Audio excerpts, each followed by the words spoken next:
Yeah, I think that's best. Works pretty well.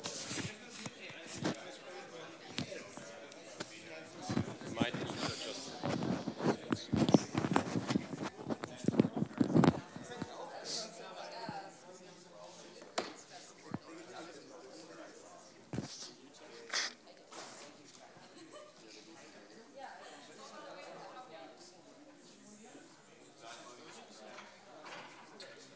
If you restart, Fridays restart at 5 past. So Yeah, I understand. Why does it stop? Well, anyway.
How do we turn these lights off here?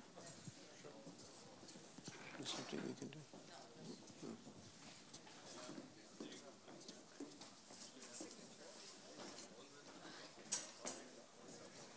Ah, yeah. It's better.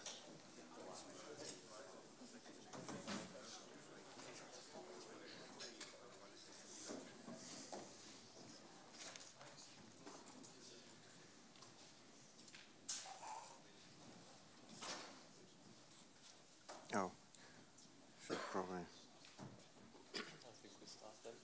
All right, good morning, everyone. It's a pleasure for me to introduce you to the second guest speaker in this lecture series. Today we have Professor Max here. He's a professor at the University of Amsterdam. He's also the lead research scientist at Microsoft in Amsterdam. And of course, he was the last author of the DL1 paper that we've tackled in lecture 9, was it, in detail. And now he's going to talk about completely different applications, how deep learning is being used nowadays, that are, again, completely different from 3D, very different from what we've had before. And so it's a pleasure for me to have him here. Thank you very much, Yuki. So certainly this was, changing my slides while I was introduced is a new record for me, but there they go. I had the wrong title slide. Right, so I'm going to talk about basically applications of deep learning into the natural sciences. So a year ago or so, I took a job at Microsoft Research for 4 days a week because I thought there's a new disruption going to happen where deep learning, after disrupting the natural sciences and after disrupting speech and video and image and natural language processing, I think it's also going to change the way we do science. And that's what I want to talk about that with you today. So feel free to ask questions during the lecture. Could you put the microphone a bit up? Is it better? Or is it not on, maybe? It's because it will be recorded that way. Can you say something? Hello? One more? Hello, hello, hello, hello. Can you say something? Yeah, I can go, I guess. Well. Maybe like this. Yeah, all right. Thanks. Right. I hope it gets a little cooler in here because I find it ridiculously hot here. I'm not sure about you, but okay. So again, feel free to ask questions during the talk. It's 2 hours. I don't think I have slides for 2 hours, so it should be fine if we have sort of a discussion in between. All right, so let's start. So the talk has been divided into 3 major parts. The first part is basically what we call the 5th paradigm of scientific discovery. And then I'll talk about PDEs and how machine learning can use to solve PDEs or accelerate solving PDEs. And then I'll talk about molecules and how machine learning can help model molecules. And some of these beautiful illustrations are made by Maurice Weiler, who will graduate soon, and he will produce a thesis with lots and lots of these beautiful pictures in it. And I would recommend at some point in your career to read his thesis. It's very well written. Unfortunately, the resolution is a little low on this thing, but you might be aware that sort of every month, or these days almost every week or so, there is some kind of new announcement in the media about some new deep learning system that does amazing things. The latest cool kid on the block was GPT Chat. You've probably seen it. You can now have it maintain a meaningful conversation with a AI system, and sort of the speed at which these things evolve is really mind-blowing. So it started around 2010, I would say, when Jeff Hinton's group started to apply deep learning to speech recognition. So this was a field that was stagnant for 10 years or so. People used more traditional methods like HMMs to try to sort of recognize speech. But at that point, in 2010, Jeff Hinton's group started to apply deep learning to speech recognition, and the error rate started to drop again rapidly. And at this point, you can have a conversation with your phone, and sort of it understands what you're saying most of the time. So basically, you can do almost automatic sort of what do you call it, transcribing of speech into text. So something similar happened around 2012. So 10 years ago, actually, this paper won in NeurIPS the 10 years Test of Time Award, called AlexNet. It basically transformed the field of computer vision, and you can talk to Yuki about what that means. Basically, in 10 years, everybody is now doing deep learning in computer vision. And that was because that same group in 2012, it's not a computer vision group, I should say, it's a machine learning group, applied deep learning to a competition. This time it was the ImageNet competition, recognizing objects in images. And they basically halved the error rate with a deep learning architecture, at which point all the computer vision community started to pay attention. And since then, it's basically gone down to almost human level error. Now, that doesn't mean that it doesn't make strange, stupid mistakes, but humans make other mistakes, and so it averages out to about the same error rate now. And then that thing which you can't read is something that's more recent. It's basically a system that reads a joke, basically, and then explains back to you why that joke is funny. So I don't know. I thought that was pretty amazing that a system can understand humor, but apparently it can. So this is yet more recent, which is this system. There's now a whole bunch of them from all the big companies, I guess, where you input a piece of text and then it visualizes that in some kind of image. So this one says a small cactus wearing a straw hat and I don't know, let's say neon sunglasses in the Sahara Desert. And then it produces that image. Of course, that's not an image that it's retrieving from the internet because it's a non-existent image that basically it creates itself sort of creatively. Nowadays, similar things have been done for video. So you can create a piece of text and then you get a video illustrating that. And ChatGPT is the next thing where you basically input something, you ask a question, and you get a long answer, which on the surface of it looks very, very reasonable. Sometimes it makes funny mistakes. because it doesn't really know about how the world works, and so it just makes some funny mistakes here and there. So I would say that the next thing, or the thing at least where I'm investing my career in now, is the application of these same techniques to the natural sciences. Now the first big example or breakthrough, I would say, is AlphaFold, where you have a amino acid sequence which makes up proteins as an input to a system, and then it predicts for you the three-dimensional structure of that protein in space. Now that's hugely important because the functionality of these proteins are determined by their three-dimensional structure.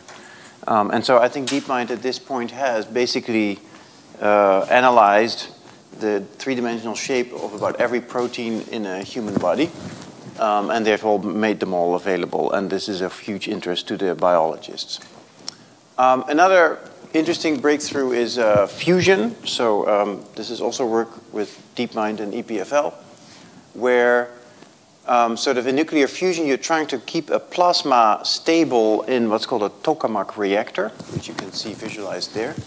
But it's very hard because these things are very turbulent and very unstable. But if what you have as actuators is magnetic fields, and you can sort of change the shape or the strength of these magnetic fields, and then with that you can try to contain this plasma inside this reactor. But of course, you have to do this super fast because you have to respond real time, and of course you have to be able to actually simulate the plasma inside this reactor to try to predict what your magnetic controls will actually do.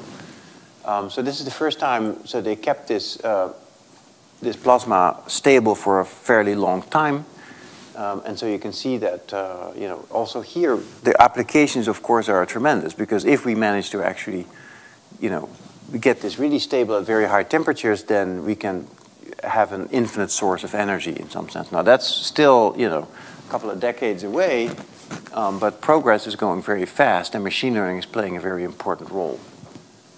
And then up there is some work we did in Amsterdam in MLab, where we are generating molecules out of thin air, basically using the same types of generative models that generates these images. Should I change the resolution? Is that an idea, or is this because the resolution is really quite bad? It's strange indeed. I mean, looks like.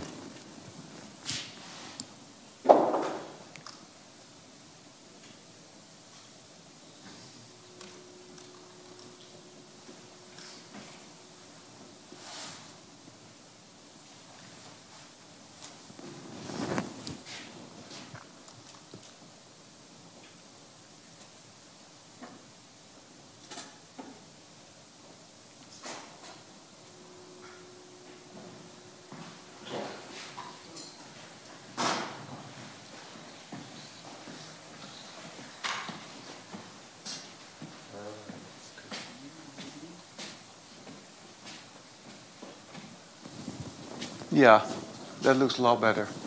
Excellent.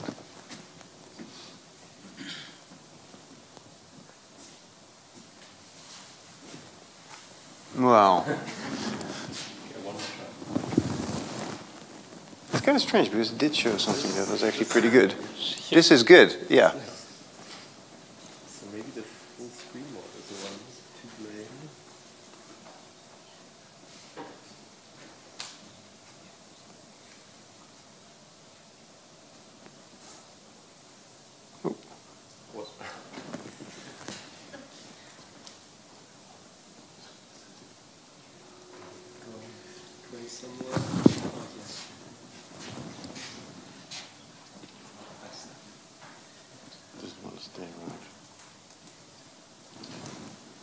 No, that's good. You did, but. I mean, worst case we could stay with this, but let's see. Do some weird rescaling. Okay, interesting. Oops. So it's something really.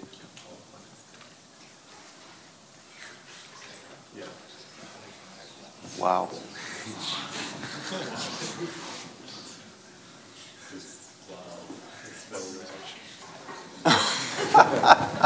Okay. I did not know PowerPoint is this unstable actually. Oh, this is great. Wow.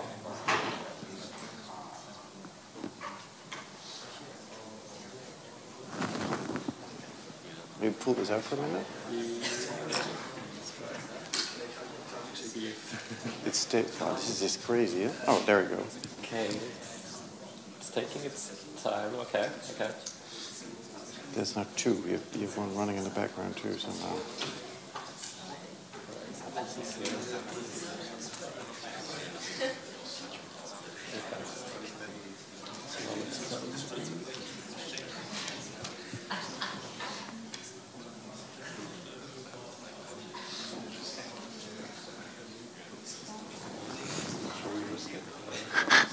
Try. Very slowly, not gonna rush it. Yeah. Well, this is a problem. So maybe just, and then it gets back to this. So we could stick in this view if you. Yeah. Oh, it's to come back. Wow.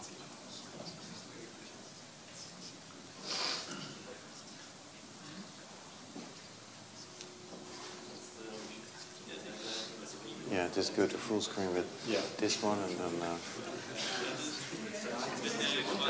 it doesn't like it. No, it doesn't like it. So we can't answer that. Oh, sorry. If we displace these, we should.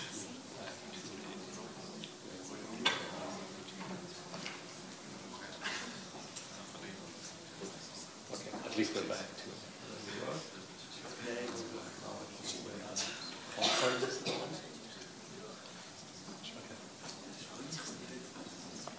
Like this, maybe? Yeah. Perfect. Yes. Oh, sorry.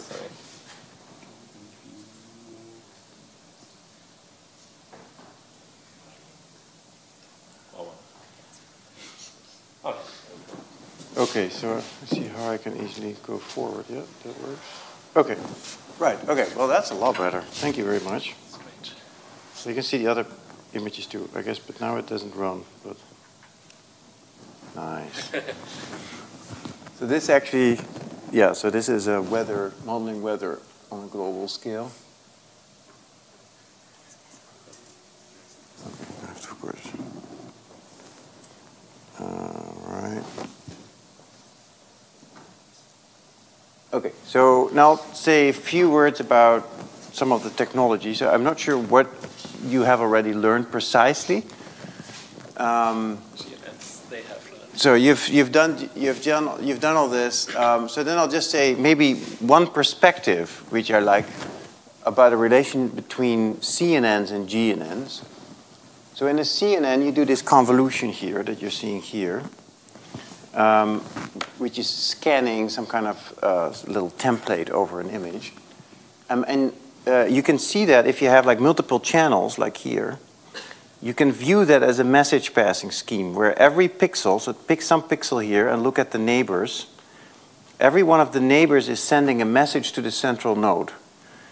And it does that by taking the whole sort of feature stack in this direction on that one pixel, which makes a vector on this node, and then multiplying that vector by a matrix, and then aggregating all these matrix vector multiplications, and then also you can send a message to yourself, adding everything up and then pushing it through a nonlinearity and then repeating that.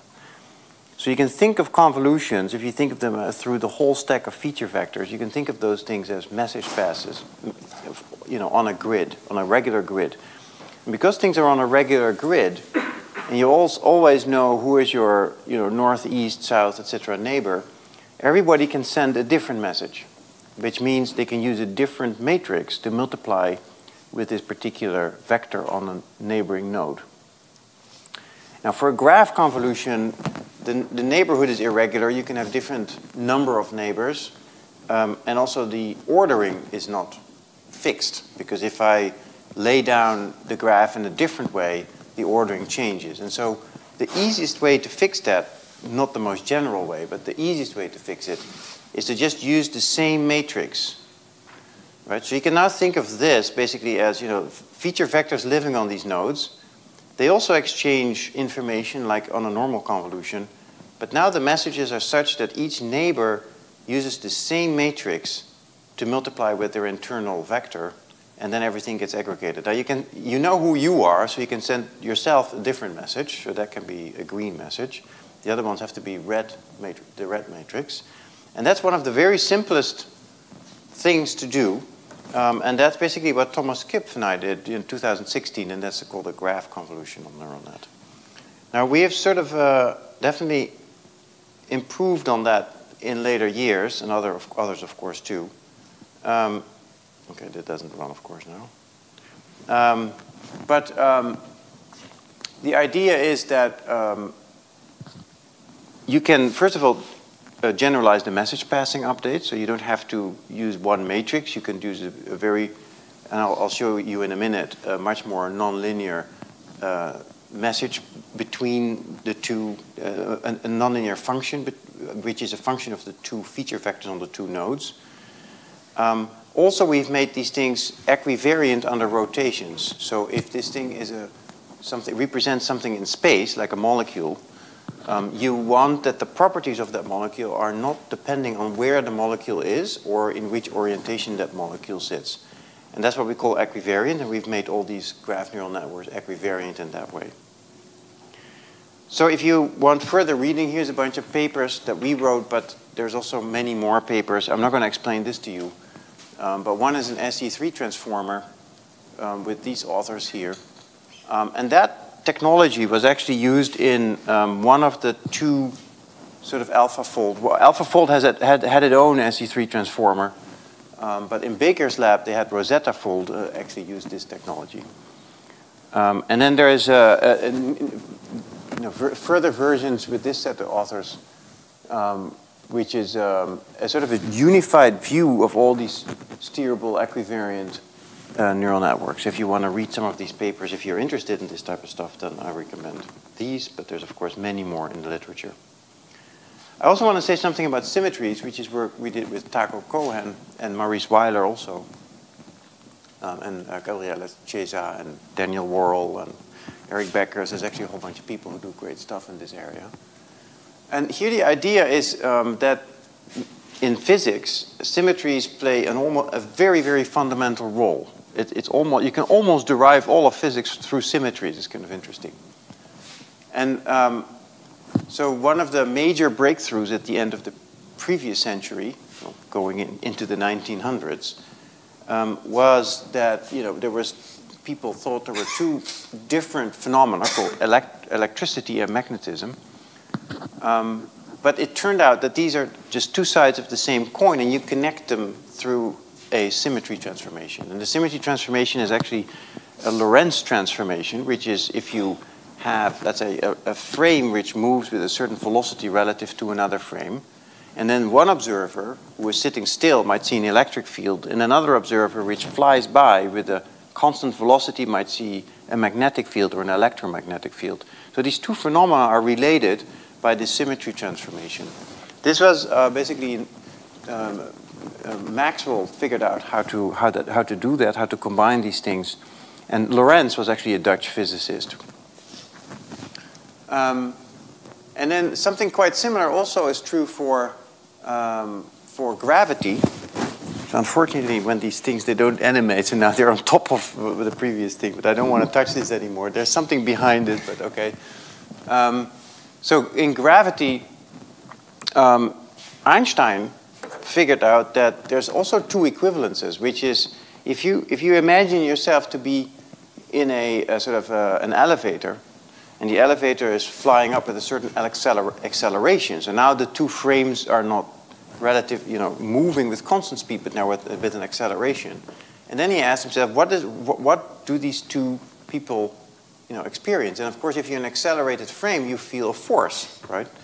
Like if you're in a train and the train accelerates to the right, you feel yourself pulled to the left. Now, if you're in an elevator, then you cannot distinguish fundamentally with any experiment the difference between a gravitational force and an acceleration. And Einstein took this very seriously and said these two things are actually the same thing. So there is no distinction between these. It just depends on which observer, in which accelerated frame that observer is. So again, two very different phenomena were connected through symmetry.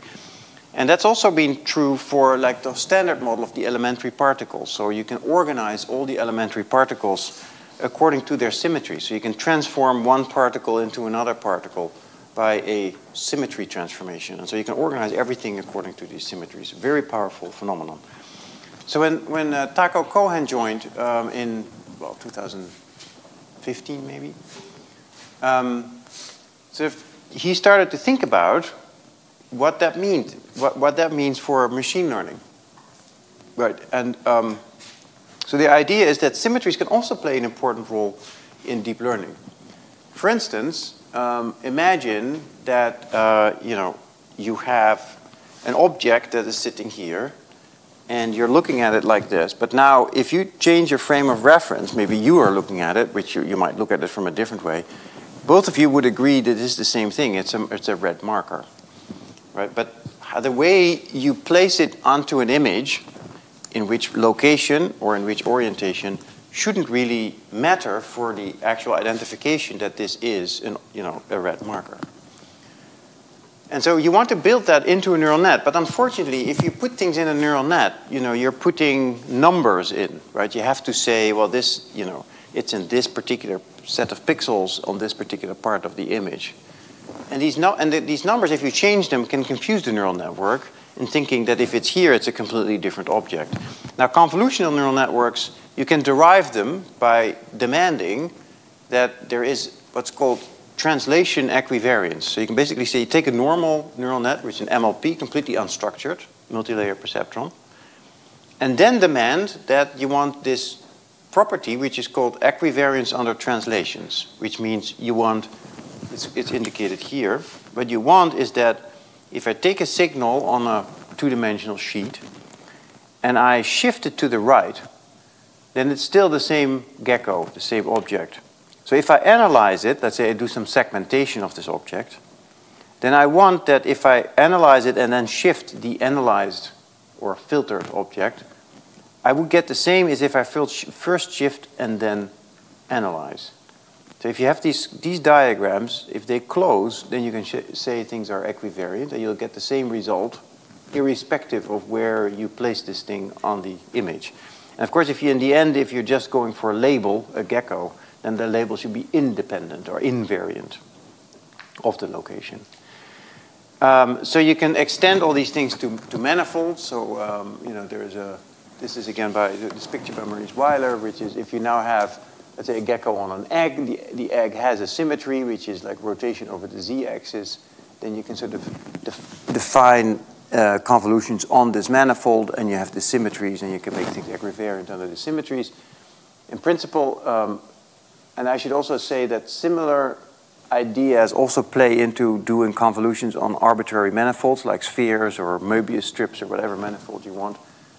And that's what's called the gauge symmetry. It's a bit abstract, but maybe the thing to remember is if ever you want to do a convolution on something that's not a plane, maybe it's a sphere because the Earth is a sphere and you're trying to model the weather or something like that, or something more abstract, maybe some, like say, like a vein or something like that, like the shape of a two-dimensional artery. That might be a manifold that's not at all symmetric. But still, you can do convolutions on it using this kind of technology, which is called gauge symmetries. Okay. Now, what I said in the beginning was that what I'm personally very excited about is the application of deep learning technology to the natural sciences. Now, the natural sciences span a gigantic amount of space and time scales, right? Because if you talk about particle physics, you're talking about picometers and about femtoseconds, like 10 to the minus 15 seconds. If you go to the, to astronomy, you're talking about light years and giga years, right? So insane changes in scale. Yet, many of these phenomena are described by the same tools. And the tools are called basically partial differential equations. So all the way to the left, you have Schrödinger equation, which is an equation that describes, let's say, quantum mechanical objects like electrons, which is a partial differential equation. You go all the way, and then you go to, let's say, plasmas here, which is a partial differential equation. Fluid mechanics, like Navier-Stokes equation. Geophysics, which is like how sort of the movement of structures in the Earth is described by PDEs on a different length scale, or time scale, obviously, and then astrophysics, like colliding galaxies and stuff like that, is also either ordinary differential equations or partial differential equations. So what I want to argue is that we are looking slowly at a change in how we do science.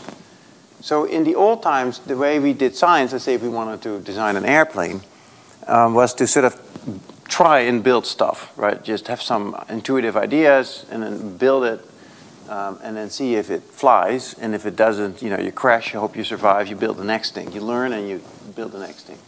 So that sort of experiment. So later also came theory, which was called the second scientific paradigm. Already, of course, the Greeks already built theory about atoms and all these things. Then later came computer simulations, where we started to use computers to simulate things and study them. Then became data-driven modeling, which is here in the middle, which is like you build something and then you put it in a wind tunnel and then you have lots of sensors and you measure lots of things, and from there, you redesign. Now these days, a lot of the design is actually done completely in silico. So you model the airplane, the structure of the airplane, and the fluids, like the airflow over the wings and all that. You model all of that in your computer. And then you design the airplane such that it flies and is strong and etc. Has all the good properties. So everything is done in a computer, which means that it's faster and cheaper, but the amount of compute that you need, of course, grows exponentially. And the same thing can be done for molecules, where, of course, nowadays we can actually simulate large numbers of atoms, large molecules in silico. And we can now understand the properties of certain molecules much better. I'll talk more about that later. So, so we can think about, what can we do with this insight now? That we can use machine learning, and I'll talk more about precisely how, but how we can use machine learning to do science. Well, the first thing to think about is, what did the physicists and the astronomers do? Well, they built themselves a very large microscope or telescope, right? So this is the LHC detector, or one of the detectors in the LHC. In the middle there, you can see this beam where the particles collide, and then they go, and this is the detector which sort of measures all the sort of particles that happen after the collision. On the right-hand side is the square kilometer array. It's a large number of radio telescopes distributed across Australia and South Africa, which are all connected to form one giant telescope. Again, huge amounts of data coming out of that. Now, what would a telescope look like for, let's say, chemistry? And the idea is that it's basically a boring cloud, a compute cloud or an HPC cloud, where we will be able to simulate the behavior of molecules much, much better and then study them, right? And so I would sort of argue that the way to observe, well, it's not observe in real life, but sort of pseudo-observe or study molecules will be much more computational in the future. And machine learning is going to play a key role in that. So let's think a little bit about, this new paradigm. How does this look like, right? So the usual paradigm is to basically, you have a PDE and then you solve it using some numerical methods, okay?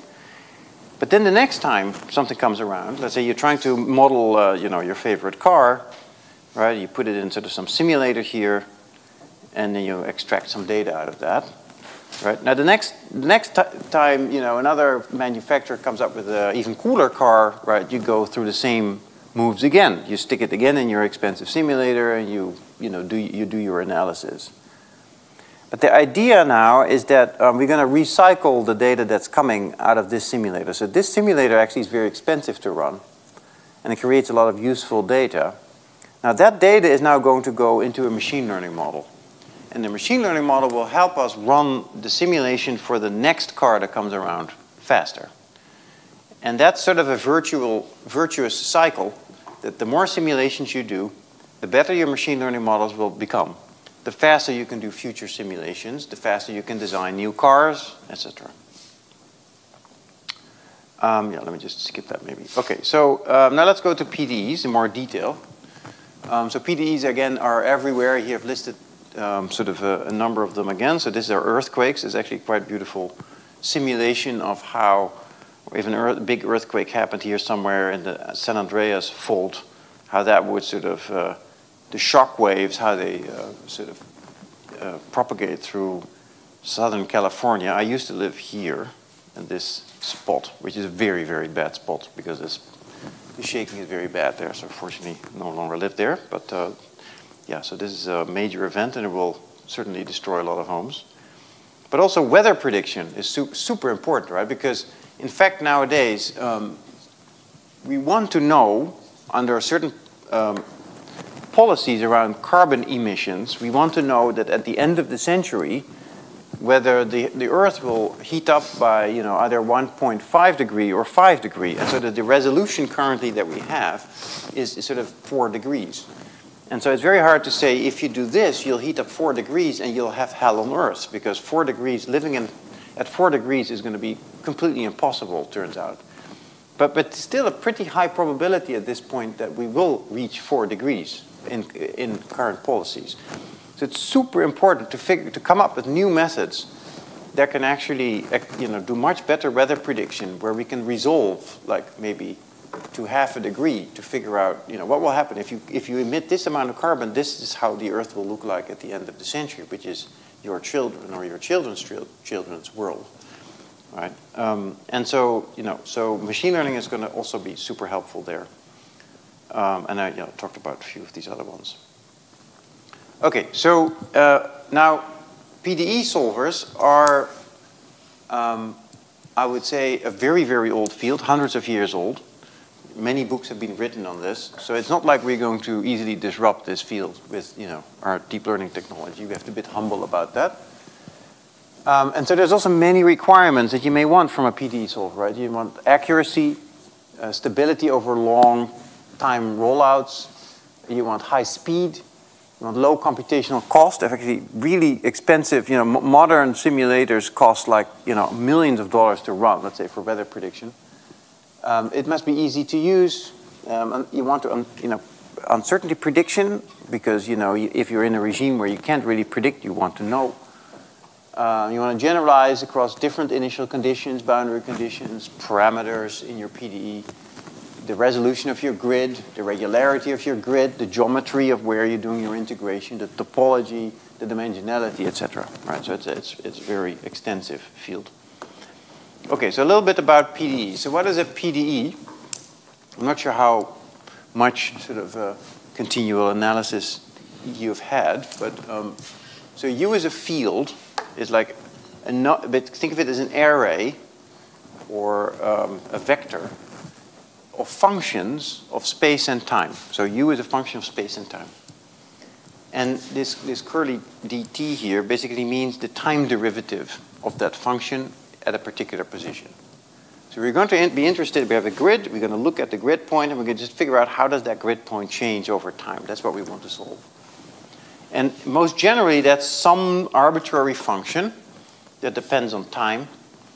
It explicitly depends on time, depends on space, depends on the fields U, which themselves depends on space and time.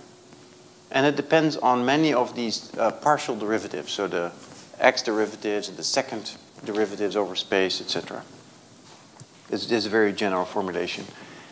You could think, well, whereas the second, it could also be a second order derivative here of t. It turns out you don't have to worry about it. You can reformulate your fields, and it will also become it always can be reformulated into this form with only a first order derivative. And then there's initial conditions, which state what is, you know, I want to start integrating at some initial sort of set of fields. And then there's boundary conditions, which is like either at infinity or you're contained in some box, and you want to figure out, you know, what happens at the boundaries, and you want to also specify that. If you specified all these things, then the solution to this is unique. So you can just integrate it and you'll get one solution. Okay, so then now the idea becomes to start using machine learning to accelerate the solution of these PDEs. Now the first thing I think this is one of the most fundamental things in machine learning, which is the bias variance trade-off. And whatever you do in machine learning, you'll bound to be run in some bias variance trade-off. So the way I like to represent this is if you have a model that is not very flexible and has the wrong biases in it, if it's not very flexible, it is very likely that it has the wrong bias in it because it can't actually model the whole complexity of your phenomena. You get something like this. So you're sort of, your models sort of would predict things here which are not quite on target, but they are low variance because the model doesn't have a lot of degrees of freedom. And that's what we call underfitting. Now, if your model is very, very flexible, inside the whole family of all these parameterized models, there will be some models which actually predict the correct thing. So if you retrain this, let's say, on different data sets, you get a large variety of models, but their variance is very large. It basically means for any one of these models trained on some subset of the data, you get a big error because it's overfitting on that particular data set. Now you can have high bias and variance. Of course, you want to stay away from that part. What you really want is the right inductive biases, exactly the right model, and as little parameters as possible for those things that you don't know, which means that you'll be on target and have low variance. That's the game that you play when you do machine learning, right? And of course, you never know what the right biases are. You're trying some things, like a neural net, some smoothness, right, or symmetries. These are biases that you're trying to put in. The more correct biases you put in, the better you can train with less data. But if you make mistakes, you have, you'll have some kind of error that you cannot overcome, even if you get more data.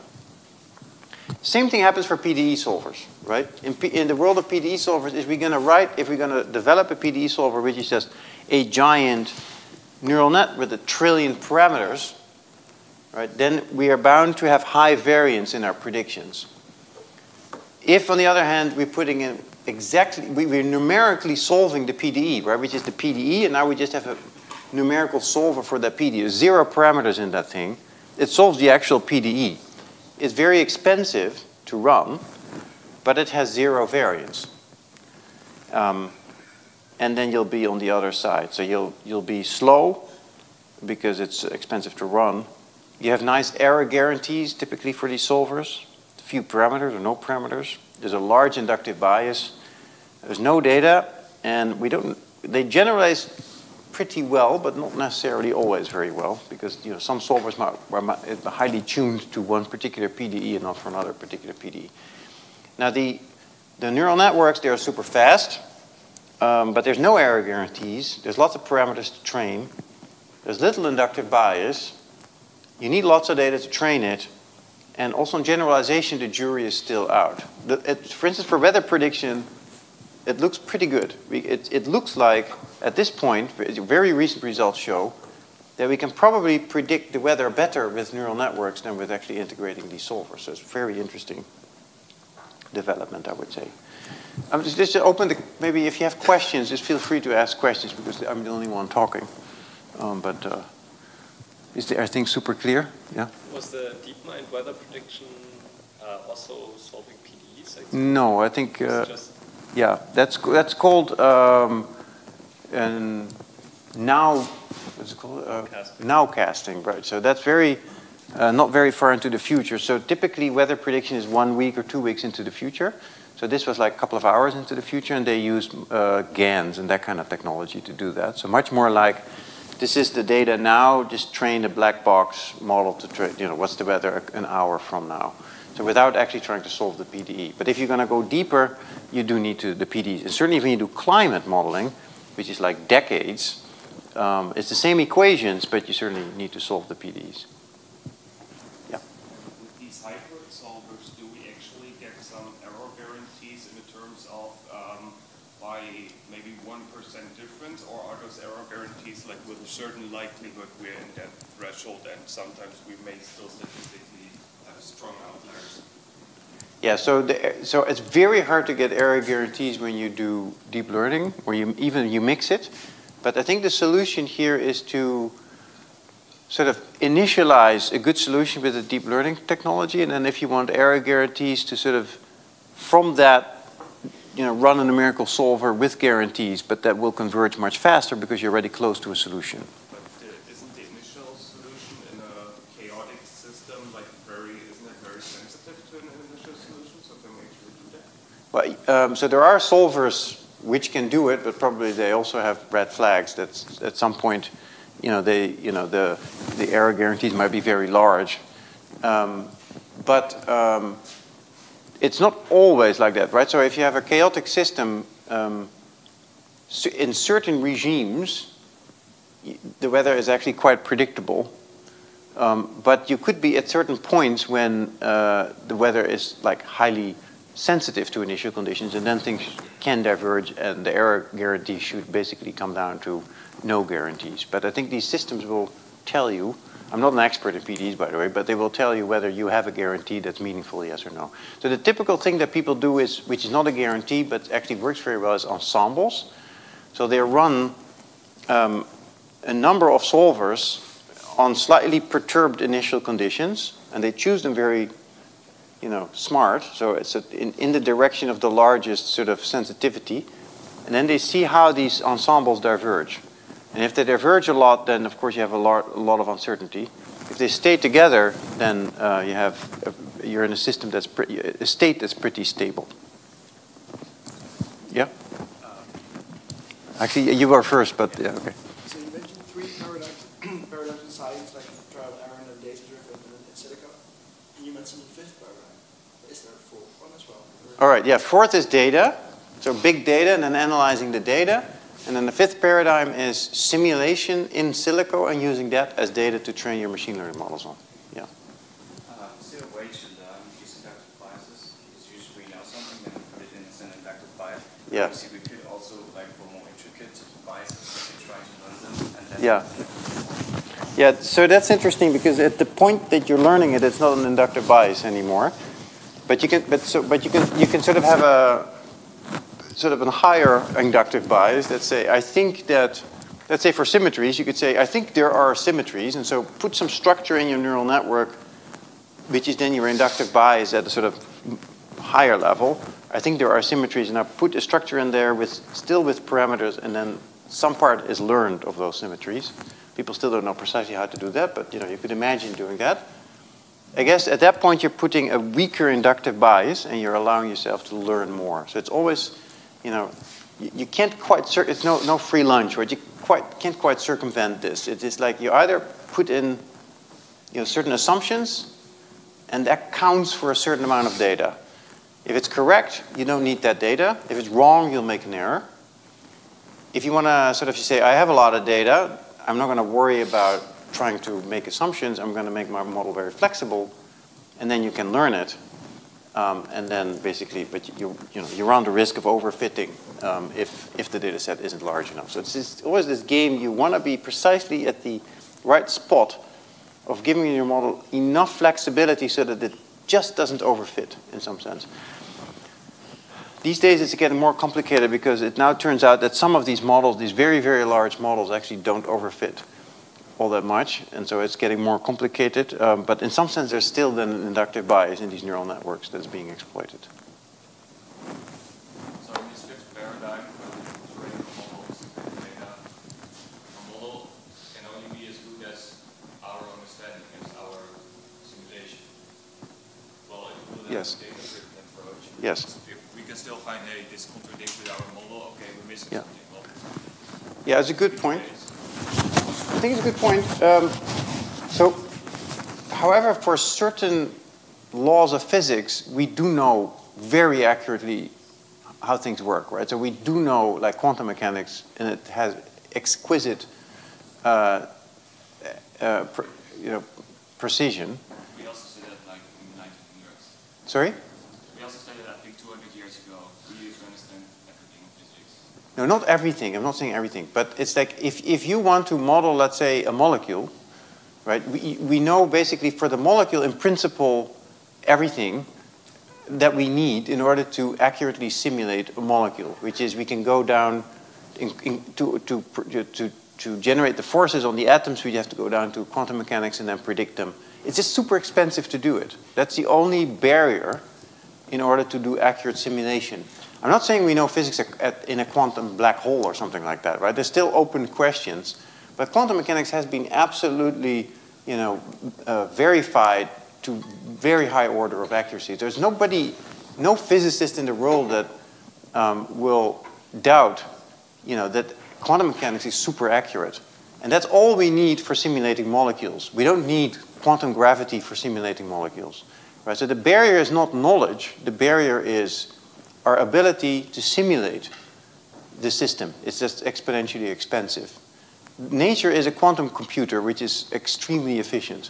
Right? And we have only classical computers now that can simulate it. Okay, let me oh, sorry? Yeah. No, go ahead. I actually want to ask the opposite of this question, because I feel like if you do the fit paradigm and you model in such a, for example, for the airplane case, you model just such a simulation of a wing. These are already numerical models that are not exact, that you're modeling data from into, so you have different levels at which you can apply machine learning on. So I would say that it would be much more interesting, like you said, to, like, you have a lot of PDEs that are solved, like by hand or whatever, by exactly, to run a model on those. I would imagine those more interesting to, to train on those that you know exactly than on like solvers that already are like having errors. Yeah, the problem is that there is not a lot of PDEs which we know how to solve exactly. There's just a handful, and they're not very interesting.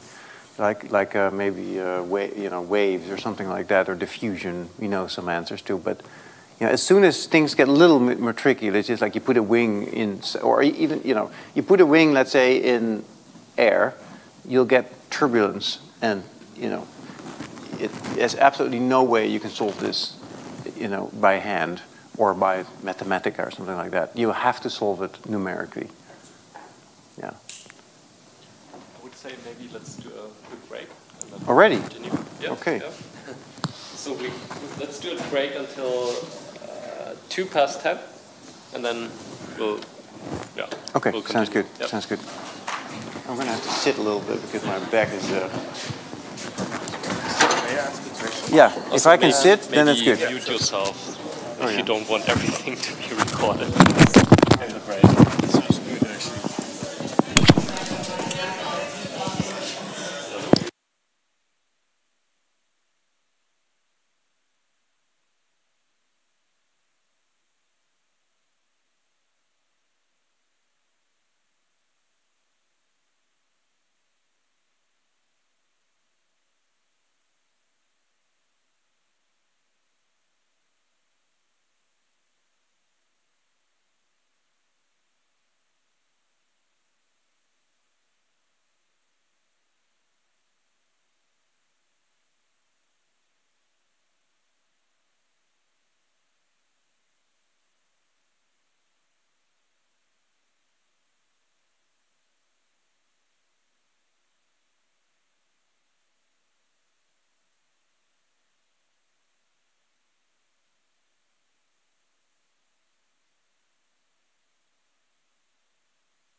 it should be on. Hello. Yeah. Okay, yeah.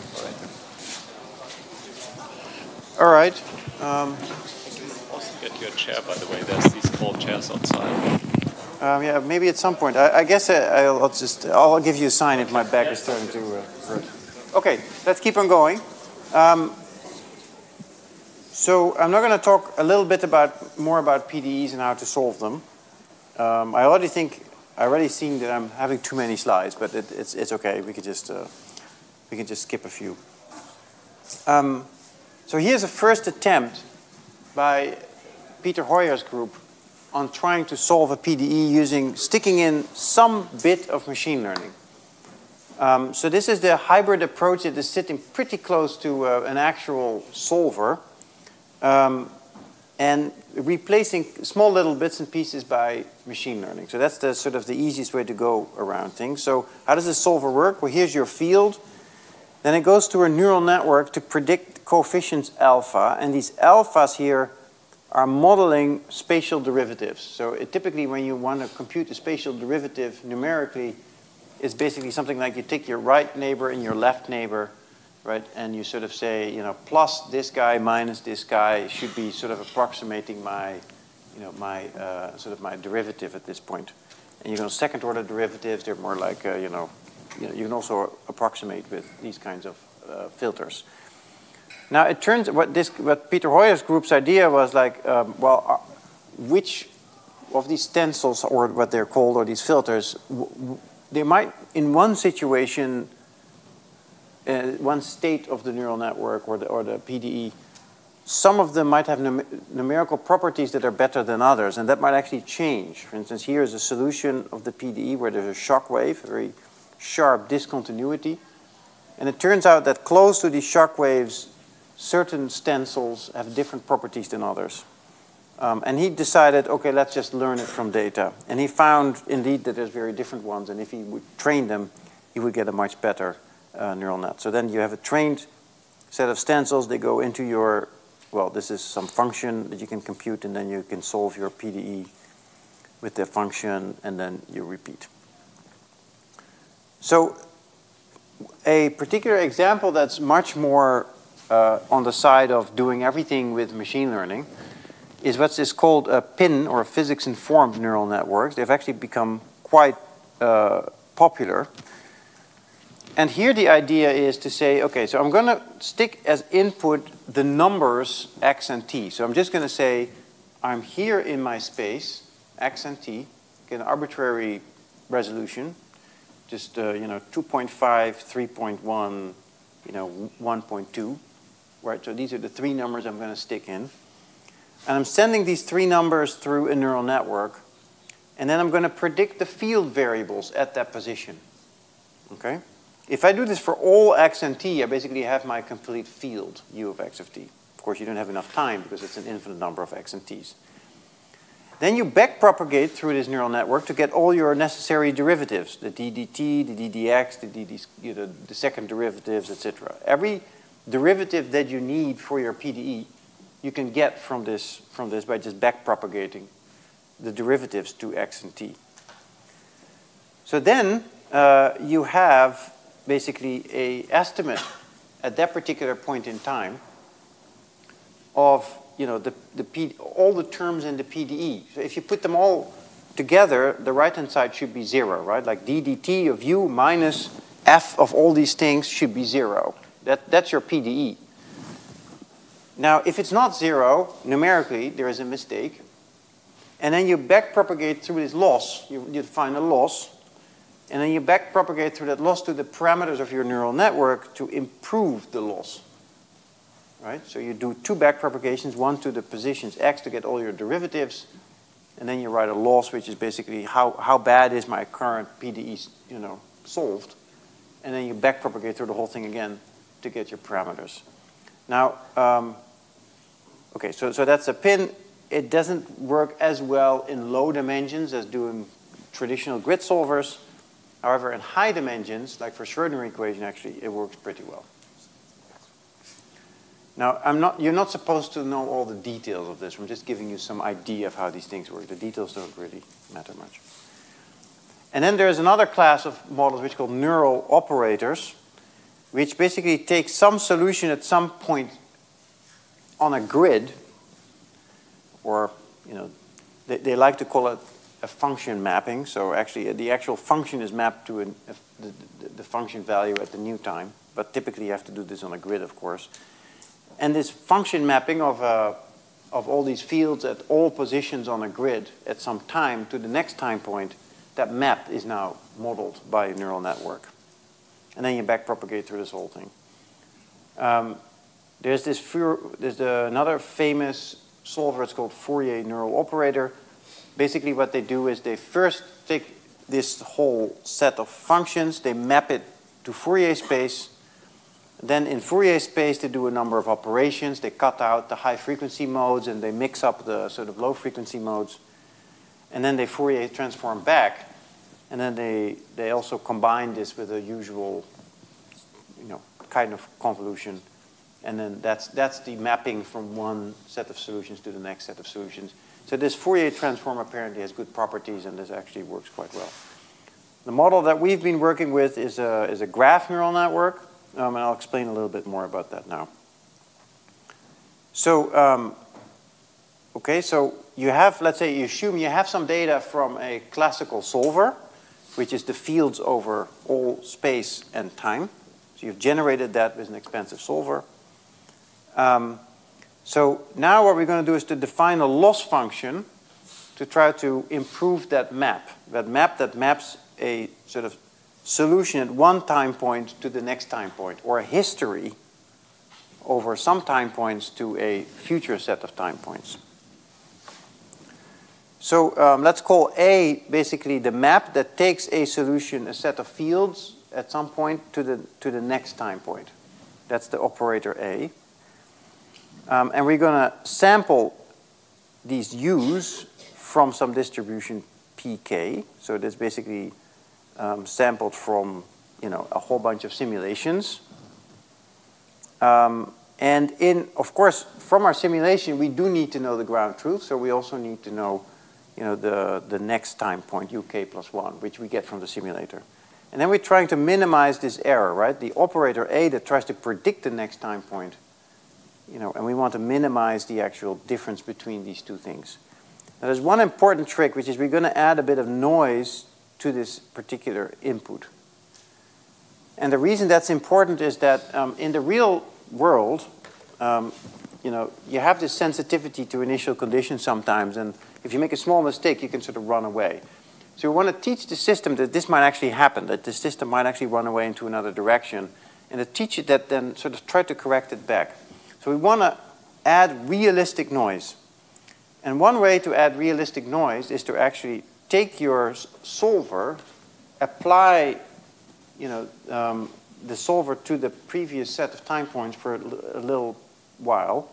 That will make a mistake, right? And then that's what you put in here.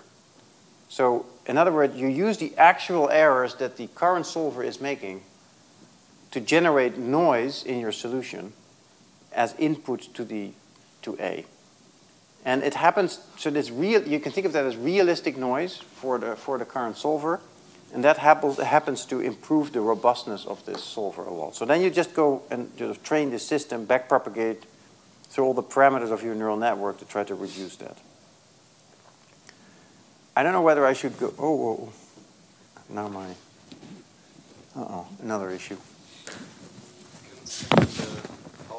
You can send me the PowerPoint. No, this is my, I have this. It's a bad day. All the trains were not working, and so I had to take a bus. It just made it here in time. Yeah, where's that going?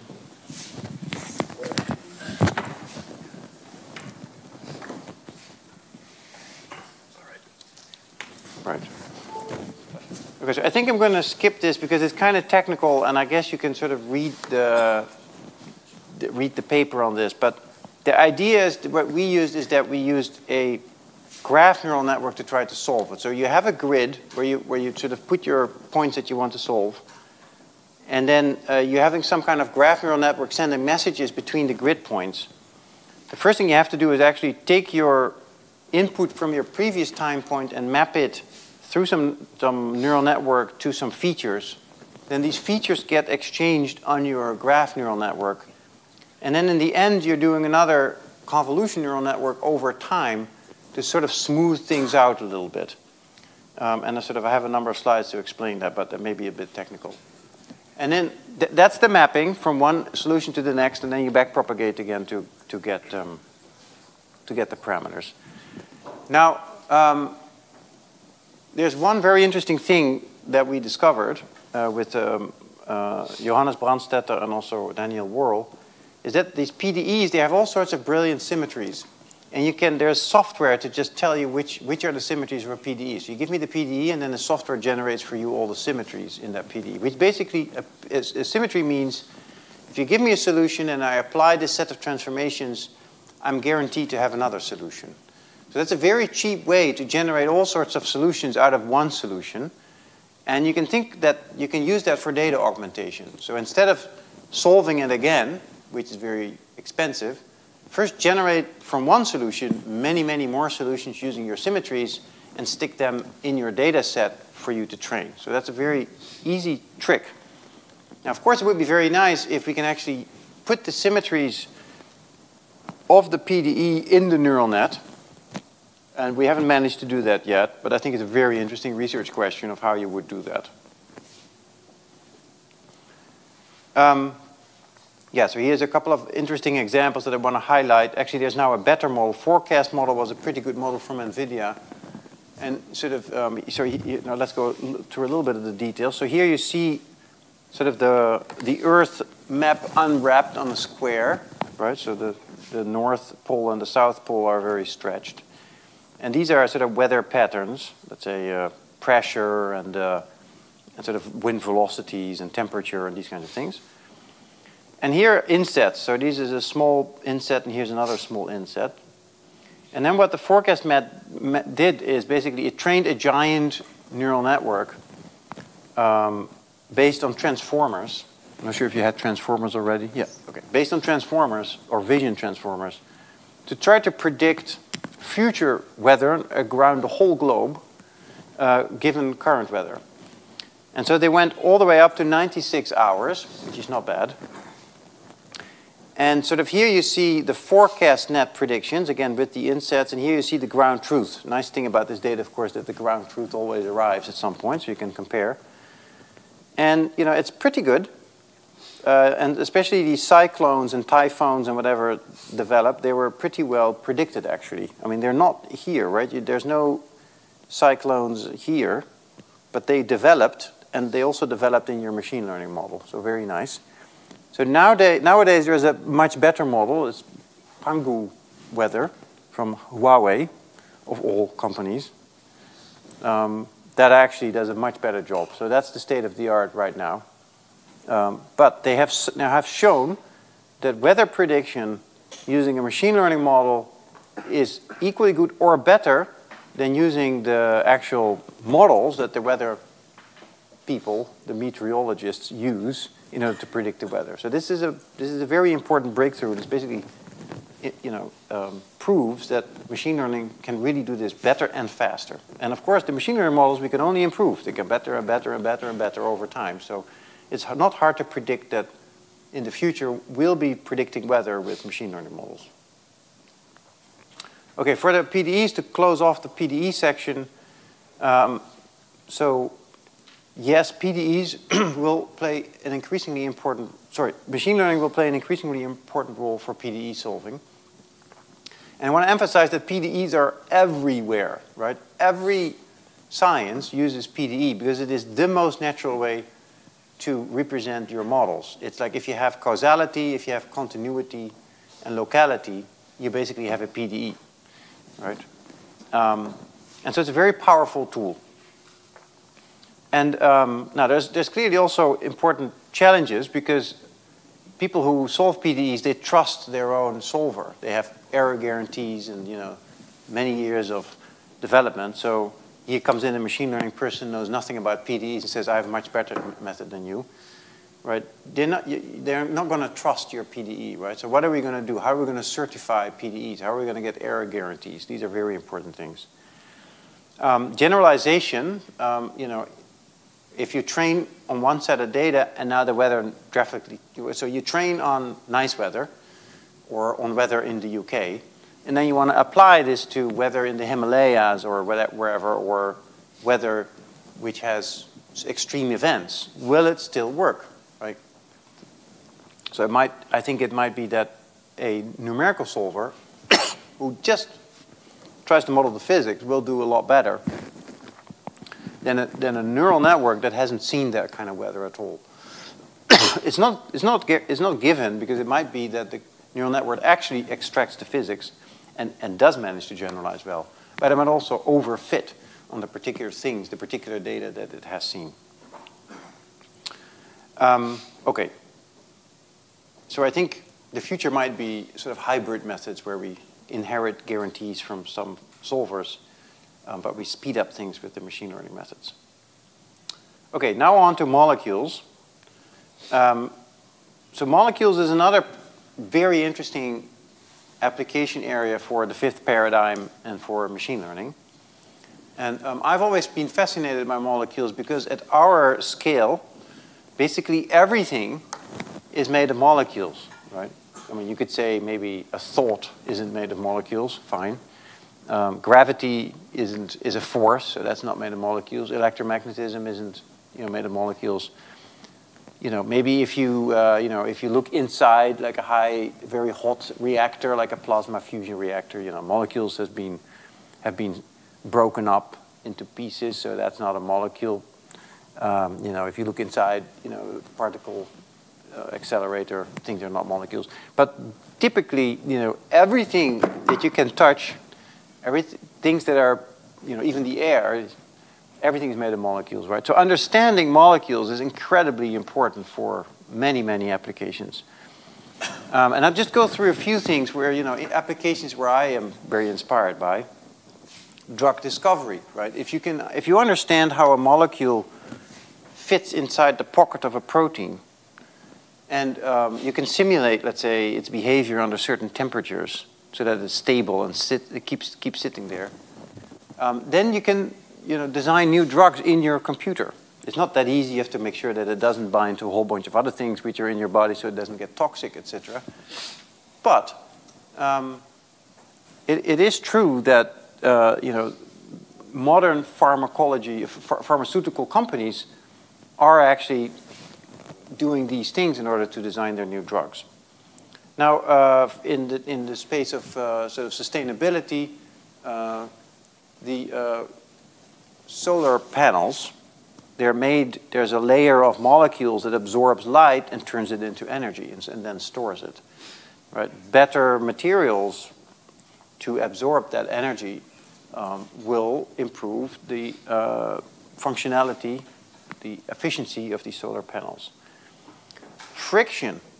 You know, you might not think about friction a lot, but 20% of all the heat that we dissipate is due to friction. So 20% basically could be saved if you would have better lubricants. Of course, lubricants are made of molecules. Catalysts. I think something like 12% of the economy is around catalysis, which is basically molecules that accelerate certain reactions. For instance, if you want to make it fertilizer, like nitrogen, you will have to go through what's called the Bosch-Haber process. It's very old, very inefficient, very polluting process.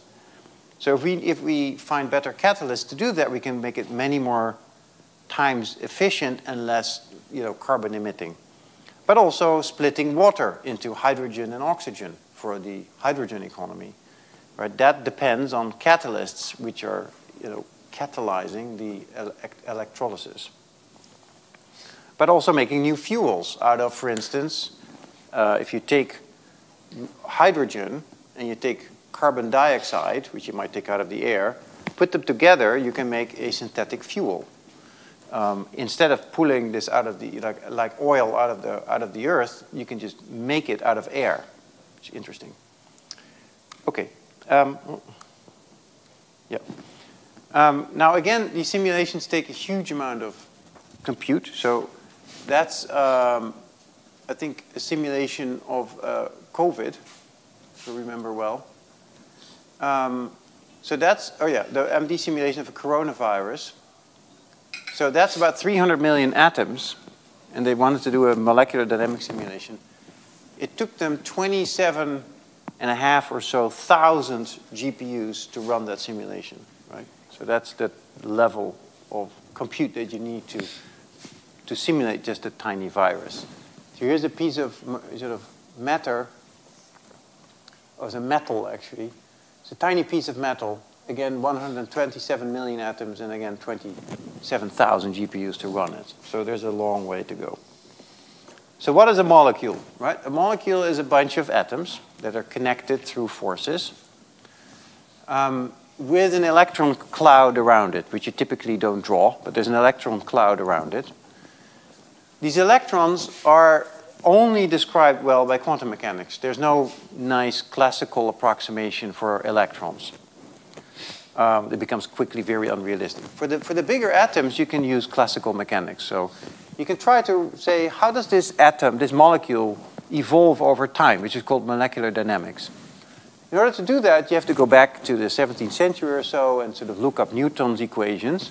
Of course, you know them, which is the velocity, the change in location is given by the velocity, and the change in velocity is given by a force. That's Newton's equations. And they apply fine to the atoms. There's two problems with this. The first one is that if you have your forces, this is a highly chaotic system. So it's very hard to predict the future for a very long time into the future because, you know, a tiny change in some position of some atom might completely derail the simulation. And so typically, if you go too far into the future, you're more interested in sort of the statistical properties rather than the details. So it's very expensive. You know, the actual time scale at which these vibrations happen are on the femtosecond time scale. So that's 10 to the minus 15. So it takes absolutely forever to, you know, simulate a molecule for a second. So you typically get microseconds or something like that. And that's a very expensive simulation. But even if that were possible, there's another big problem, which is in order to compute the forces, you need to solve the Schrödinger equation. So this thing might have a couple of hundred electrons. A couple of hundred electrons is about 300, it's a 300-dimensional PDE that you need to solve. So that needs to be approximated, and there's very effective approximations called density functional theory in order to approximate that. But it gives you a sense for every time step you have to resolve it. Right, for every time step you have to resolve it to get to the forces, then you move the atoms, and you resolve the Schrödinger equation to get the new forces. It's horribly, absolutely horribly computationally expensive. It gives you some humility that nature can compute all this so fast, right? It's like amazing. Nature just computes all these things like in a split second. If you can think of nature as a big computer in some sense. So, you know, the vision is that, okay, we can simulate this slowly, and we can sort of compute the properties of a molecule. Let's say I want to compute the properties of a molecule because I want to design a new catalyst or a new material. I will have to then generate the material in my computer and then compute the properties. I can do this with slow physics-based simulations, and I'll get the properties.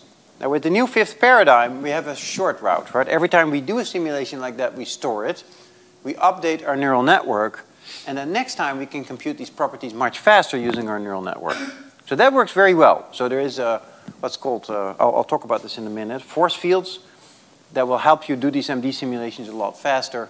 But you can also just have a neural network that directly predicts the properties and doesn't even try to do the molecular dynamics.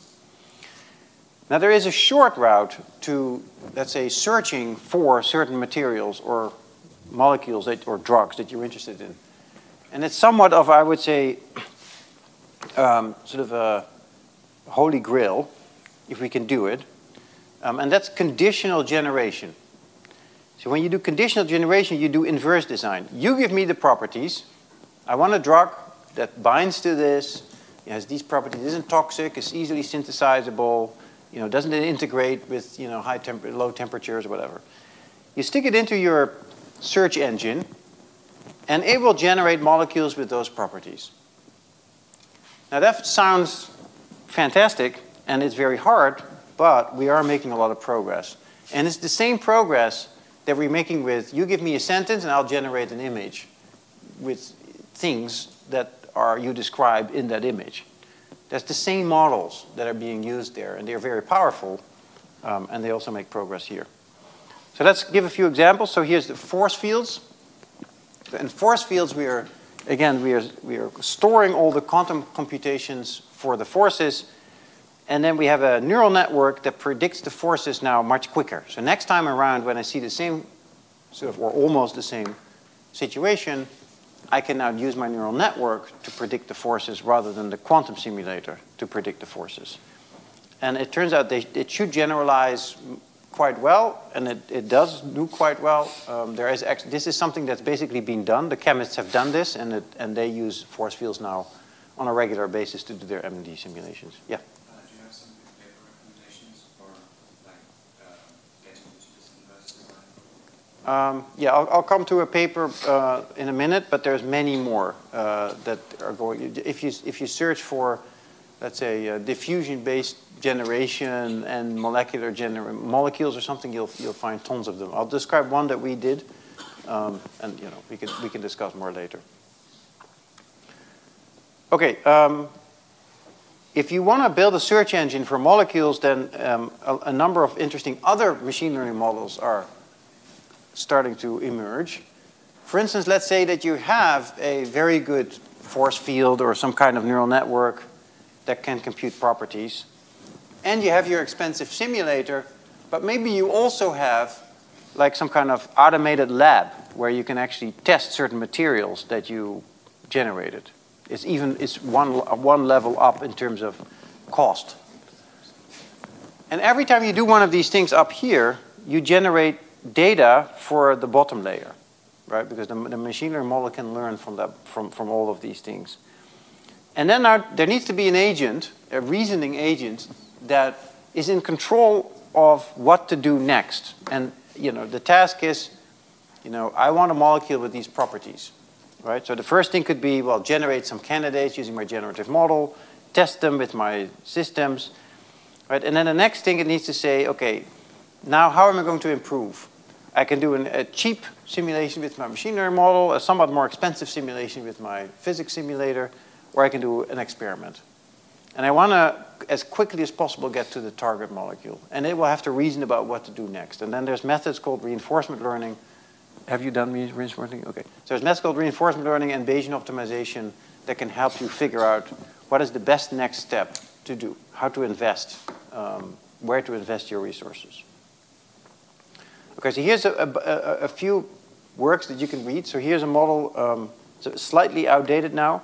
It's an equivariant normalizing flow for generating molecules. It's a paper by Emil Hogeboom and Victor Garcia. It basically uses the framework of normalizing flows. Did you do that?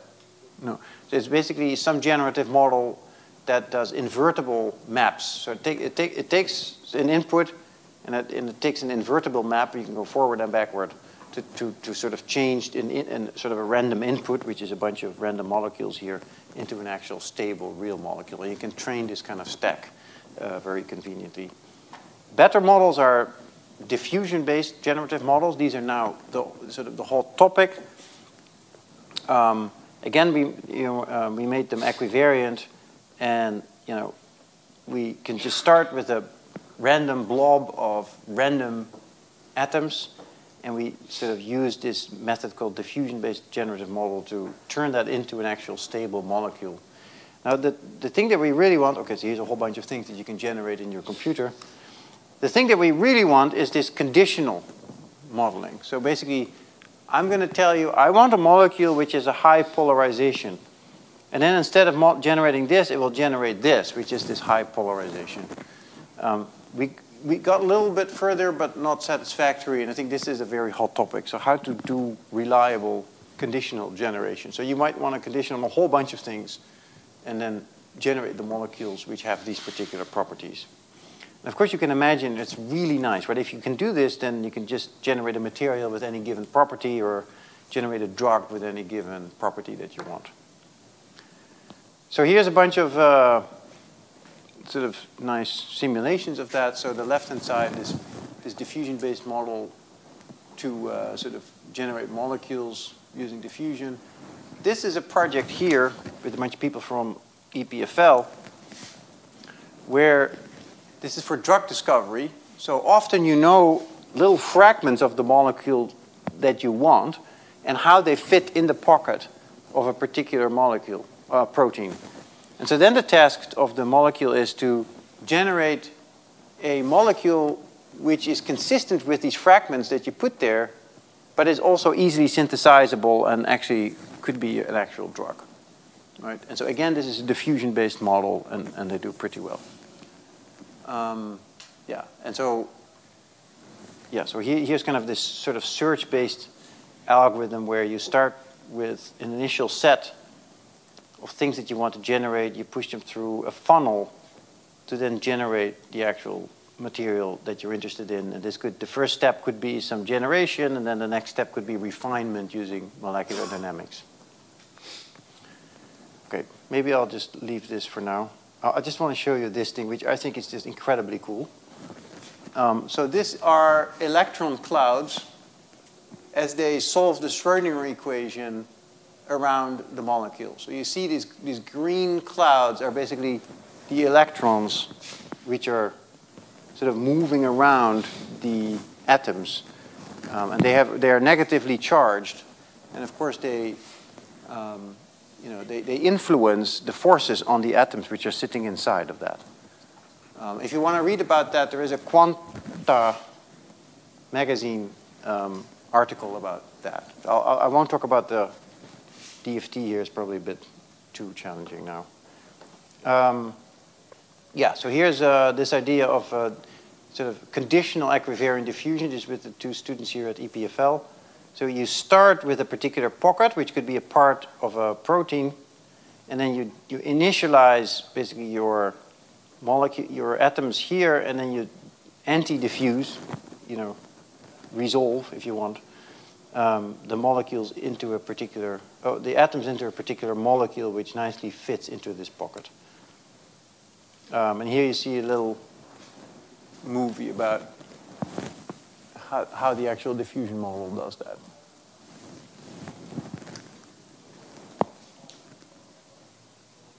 So we are, I just want to emphasize, we're just at the beginning of this, right? So this is just every, conference, this is like multiplying by a factor. The number of papers is multiplying by a factor of 2. So you see this field exploding in front of you, and it's just incredibly promising, all the things that can happen. Yeah? How much chemical or biological understanding do you need to work in this field? Do you need to... Yeah, I think you... ...do the chemistry there as well? Well, you can work on diffusion models in abstracto, basically on images or something like that, and then that'd be fine. But if you want to really work on or publish papers in this field, you need to work with biologists. So this is this is work with a biology group in EPFL. So there's people who know what's important to do, and they know when something is actually realistic to some degree, right? And so they know the metrics and the things to test for, and yeah, other.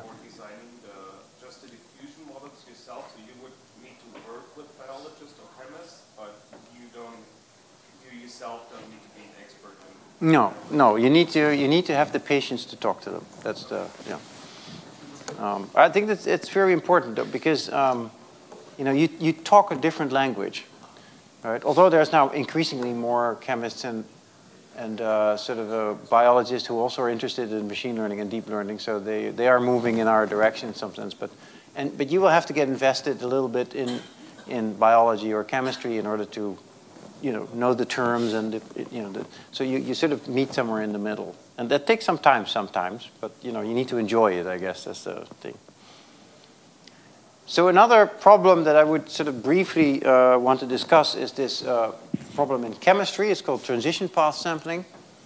So in transition path sampling, basically what you want to do is to take a molecule and sort of see if it undergoes a reaction, right? Try to track it in a molecular dynamics simulation if it undergoes a reaction or a conformal change. Now the problem if it goes an unformal change, at first in energy it will have to first go up and go to a high energy state and then come down to a low energy state again. So it has to go over this sort of this mountain. And if you try to do this in your computer again, it will take forever. You will never see it happen. In nature, of course, it does happen because there's a gazillion molecules all trying to do these things, and so now and then one of them goes over, and also the time scales are a lot faster than you can run on your computer. So you have to help it a bit, right? So you have to say, okay, I'm gonna push this molecule over the edge and then see it come down on the other side, and then from this, and then I sort of have to discount the fact that I helped it, to get sort of a realistic picture. And we can think of that as a reinforcement learning problem. So in reinforcement learning, you're basically trying to, let's say, the easiest way to think about it is you learn a robot to traverse a maze or to do something, right? So you let it do a couple of things, and then you say, how well did you do? Well, you didn't do very well. Now let's change something and let's try again. So you give them reward for things go well, punishment if the things don't go very well, right? And you try to back-propagate that information to the policy, which is what it, the thing that it does in order to solve the task. So in this case, the task is to apply a force to every atom so that it will undergo this conformation change. And the way we model it is by this kind of dynamics. This is just, again, a version of sort of Newton mechanics. So we have the change in location is given by the speed, and the change in speed is given by the force, plus an external force, U, plus some noise, because there's other molecules which bump into you all the time, so this whole thing sort of has some temperature and it wiggles around a bit.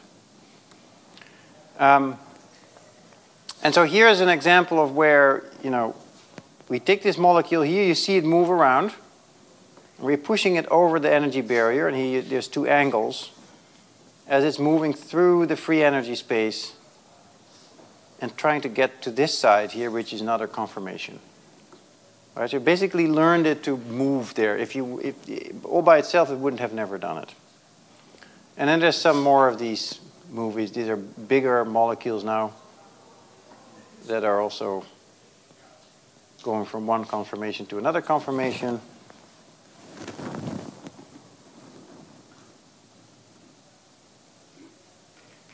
By the way, this is work with I should say this is kind of interesting. This is Lars Holdijk, who started this as a master's student, and then sort of the project grew and other people were also joining. But Lars was a master's student when he joined, and we did this work for his master's thesis, and now he has he's doing a PhD in Oxford. So as a master's student, you shouldn't be afraid to tackle these problems, right? You can really do some really interesting stuff already at that level. Okay, so here's a somewhat bigger protein that's folding itself up under this sort of dynamics. Okay, let me see. Right, so almost done now. So I think molecules represent a huge opportunity. And it's kind of interesting, we have named the ages, or the eons, whatever, in which humans live after the materials that they used, right? So that's how important these materials are for humans. We went from Stone Age to Bronze Age to Iron Age, and now we arguably would even the Steel or the Plastic Age or something like that, right? Now imagine that we can make any material on demand. So you tell me, I want a material with these properties, and if it's possible, there's a lot of materials possible, like 10 to the 180 things that molecules that you can in principle make. Then this algorithm will search for that material and maybe automatically make it, right? Can you imagine what you can do with it? It's hard to imagine what the implication of that could be, right?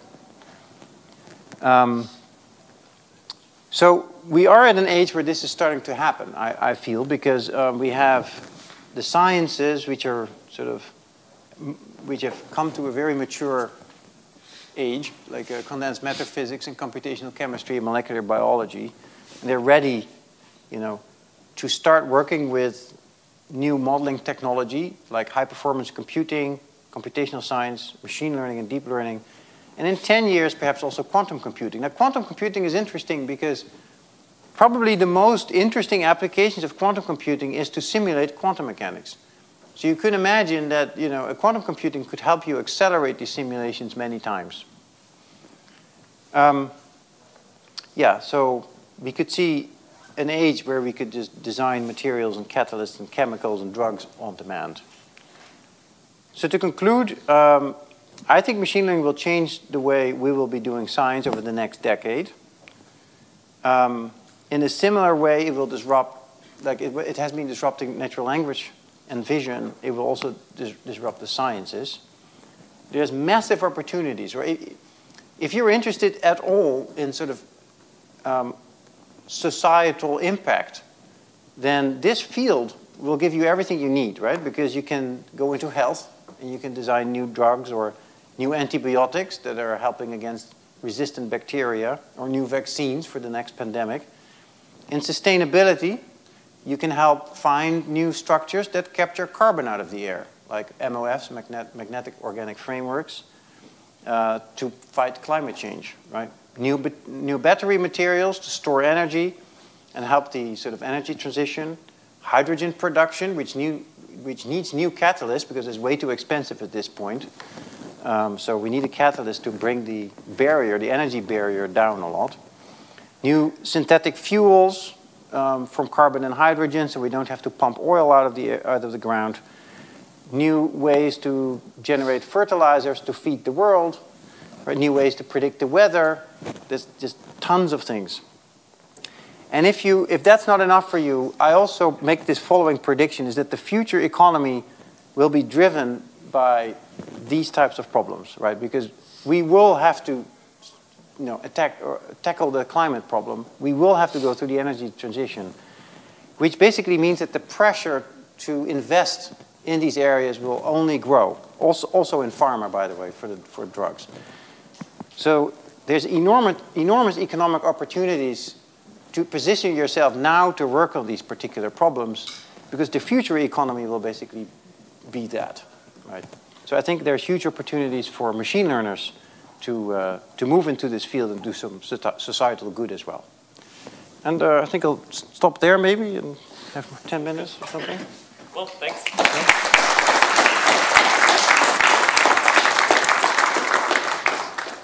Would probably propose that we have questions here, like people can come to the front, and then, yeah. Yeah, we have 10 minutes for, or when is the, when is it? We can also have general questions first. So, yeah. Any questions? Let me see when my next thing happens, actually. I think I had it scheduled until 11. Yeah. I'm not sure, yes? Yes, it's until 11, yeah. Okay, so that's the official length of the, okay, so let's do that classically, and then maybe if there's time afterwards. Yeah, that's yeah. Does anybody have a question? Yeah, okay, go ahead. You mentioned magnetic organic framework. Yes. Yeah, because like it's they're obviously like can simulate the weather to like predict what affects climate change, like what carbon emissions, what effect they will be, and work on climate change in that regard. But like it's very hard to see how otherwise to like do as a machine learner do a positive impact to combat climate change. And that's like exactly that's like I thought it was very interesting. So can you like talk a little bit more about like ideas how to address? Yeah, so if you, I mean, there's two big ones, I guess, right? There's the energy transition, which is probably going to be hydrogen-based, right? So we want to generate cheap ways to produce hydrogen out of water. So that's electrolysis, which basically takes water and